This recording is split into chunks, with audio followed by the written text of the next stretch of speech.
legalize marijuana.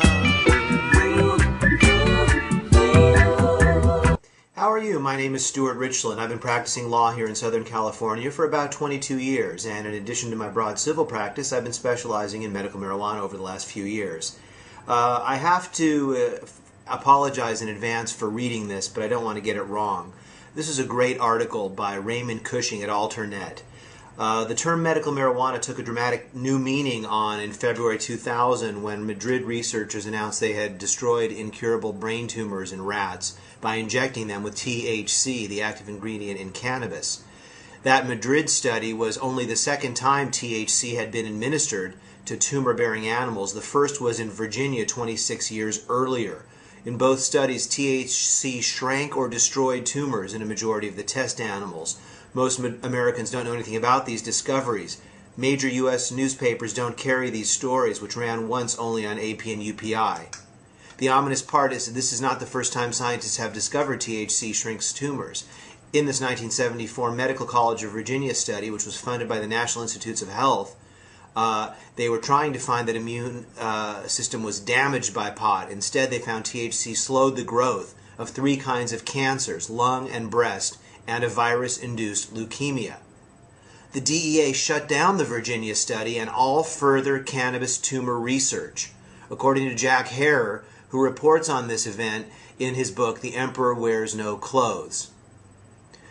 The Madrid researchers reported in the March issue of Nature Medicine that they injected the brains of 45 rats with cancer cells, with THC, etc. The THC left the rats undamaged. Any of the untreated rats died. The THC-treated rats had amazing remissions of their cancer. Careful MRI analysis of all those tumor-free rats showed no signs of damage related to necrosis, edema, infection, or trauma. They also examined other potential side effects and found none. This is the first time since '74 that THC has been administered to live tumor-bearing animals, even though the early research already confirmed what it could do. This is disgusting.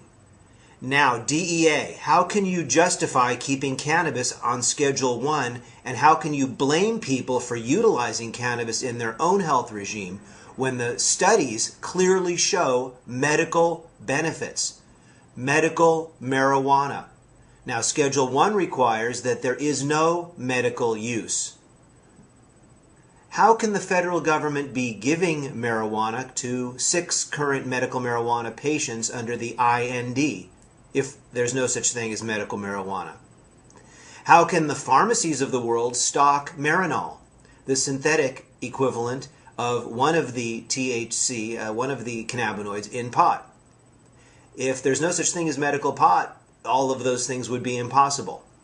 So therefore, Schedule 1 is illogical, improper, unconstitutional, unscientific, and it must be changed.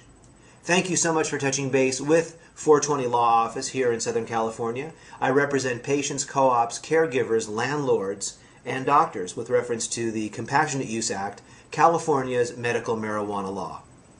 Take good care, and I'll see you soon. Them legalize marijuana.